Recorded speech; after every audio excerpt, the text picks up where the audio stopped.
Hello there music fans, welcome to the MJ Rowe Show, where we review the latest music. That was bad. Now this week's big news in the music world is the announcement of the nominees for the Mercury Prize. Now for those of you who don't know, the Mercury Prize is basically an award for Album of the Year decided by various critics and musicians. But what makes it different is that it gives the award to artists who are often considered more alternative or were often lesser known at the time of winning. So to give an example, past winners have included Elbow, Rony Size, Portishead and Primal Scream. There is some cynicism surrounding it, like it does seem that they're pushing too hard to get a variety. Like it seems odd that there's exactly one jazz album and exactly one female-fronted rock band nominated every year. But cynicism aside, it's a great way to discover newer, up-and-coming artists who you may not have heard of otherwise. But today we're reviewing one of this year's nominees, and that is the album I See You by the XX. Now for those of you who don't know, the XX are an indie trio who won the award back in 2009 with their self-titled debut, and they're often noted for their very minimalist style, often opting for like a drum machine, echoey guitars, and very shy, simple, but personal vocals which really enhance these sort of simple songs about love. Fair to say it's a highly charming record that took the industry by storm, with its sort of style, music playing, being referenced by very many other artists, including Lana Del Rey and London Grammar to name a few. But with the new album they announced they were planning to change style, a new XX if you will, and that's all in part to Jamie. Now Jamie is the drummer and producer and programmer for the XX, basically the third wheel, and for many years he'd been practicing in electronic music, recording it in his spare time. So in 2014 he released a solo album called In Colour, which took the world by storm again. It received tons of awards and accolade nominees everywhere. As I said, it was nominated for a Mercury Prize, nominated for a Brit Award, nominated for a BBC Music Award, a Grammy nomination.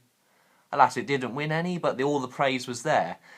And in case you want to know what was out loud, sort of like laid back, heavy, very similar to sort of bass music you've been used to nowadays, like Disclosure, but more James Blakey, like if you mix James Blake and Disclosure together. Very 90s sort of retro, but laid back. So in the months leading up to the release, or the recording of ICU, basically the XX often said in interviews that they were opting to go more down this route, like they'd finally decided what sort of thing they were aiming for. So when earlier this year they released their first single, On Hold, many fans looked upon it with shock and horror. Dear God, the XX have gone commercial. It's clear from the opening track, Dangerous, that they've gone through this change. In fact, that's the most un-XX track on the album, with the more upbeat, faster drum pacing and electronics just all thrown in everywhere. And they could take this route all throughout the album, and Jamie's fingerprints are layered all over it, particularly with the hip-hop style samples on the choruses of On Hold and Naive, which sort of bring about his hip-hop experience with the track I Know There's Gonna Be Good Times from In Colour. But another big change, which they also announced in the interviews, was this record was going to be more open, sort of more fun in a way, more upbeat.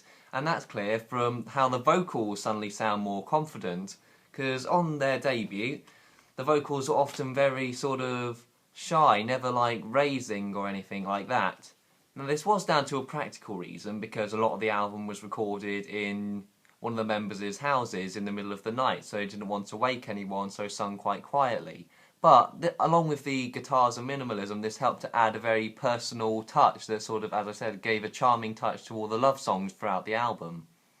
But, as was the case on Jamie's solo album, In Colour, the XXness is never far away.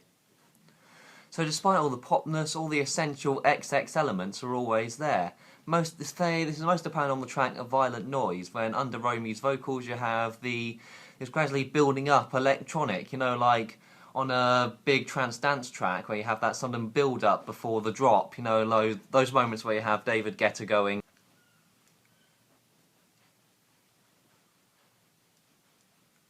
But just as that's about to happen, it suddenly stops, and then the echoey guitars come soothing back in.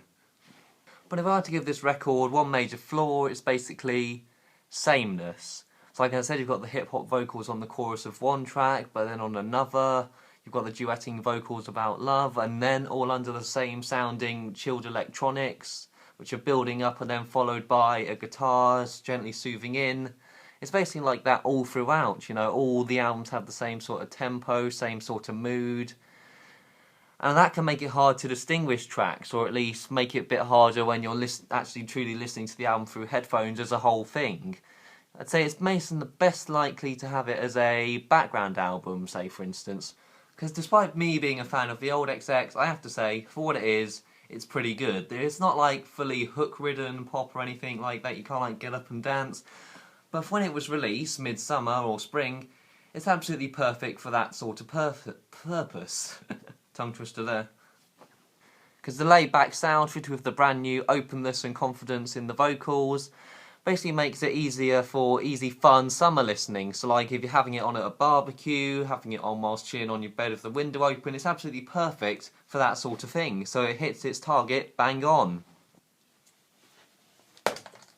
Bang on target, XX! I'd personally say the track that nails this best is the one Say Something Loving, with the sort of 60s Beach Boy style vocals sampled at the start, adding a very soulful feeling that adds to the blissful, laid-back feel of the track. Plus, I particularly find the lyrics interesting on the track Naive, because that's a song about someone who knows their relationship is falling apart, but keeps on denying it, so it's interesting to see that perspective on love, which is rarely seen in pop. Because despite all its many dance elements, it is essentially a very laid-back album. Like, it's not where you'd get up and instantly go... It's one where you're sort of going to lie on your deck chair and swerve your shoulders a bit to the rhythm. So it's definitely an improvement from their last album, Coexist, where basically they did exactly the same thing as on their debut, but it was definitely even more anti-commercial, more sparser, with definitely more emphasis on production.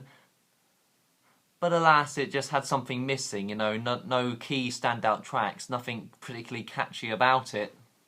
And people seem to think so, because this new album has suddenly brought the XX back into the spotlight and back into the top 40, with On Hold reaching number 33 recently. So if you like both the XX and Jamie XX's solo album, you definitely need to check this one out, because this one is the perfect blend of the two, so with just enough for both crowds.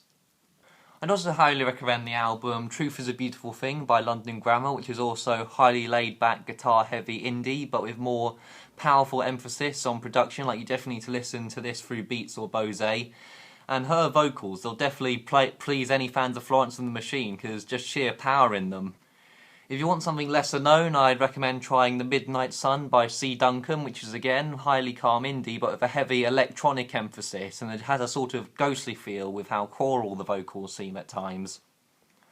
But if you're more of a fan of the Jamie XX solo album in colour, I'd highly recommend the debut album by Subtract, which is actually a lot like it. It has the sort of heavy Disclosure style bassy dance music, but as you say, it's a lot darker and more laid back, so perfect for late night listening. I'll give this album a solid 6.5, saying the best tracks easily be Say Something Loving and A Violent Noise. Oh, plus the highly catchiness of On Hold, how could I forget that? And the worst track, definitely Lips, because it's essentially just a filler track, it's not doing anything different, and there's nothing particularly memorable about it. But hey, if you enjoy this album, please say so in the comments. If you didn't, say so also, and yeah, thanks for listening. Ta-ra! As for who will win the Mercury Prize this year, well, Skepta won last year, so I doubt any of the grime albums from this year, e.g. Stormzy, J-Hoos, Loyal Kana, I doubt they'll win it this year. The female-led rock bands never won it, so the Big Moon won't win it. The jazz bands never win it, so Dinosaur won't. Ed Sheeran's too been successful, so I'm placing my bet on either Glass Animals or Kate Tempest. Please gamble responsibly.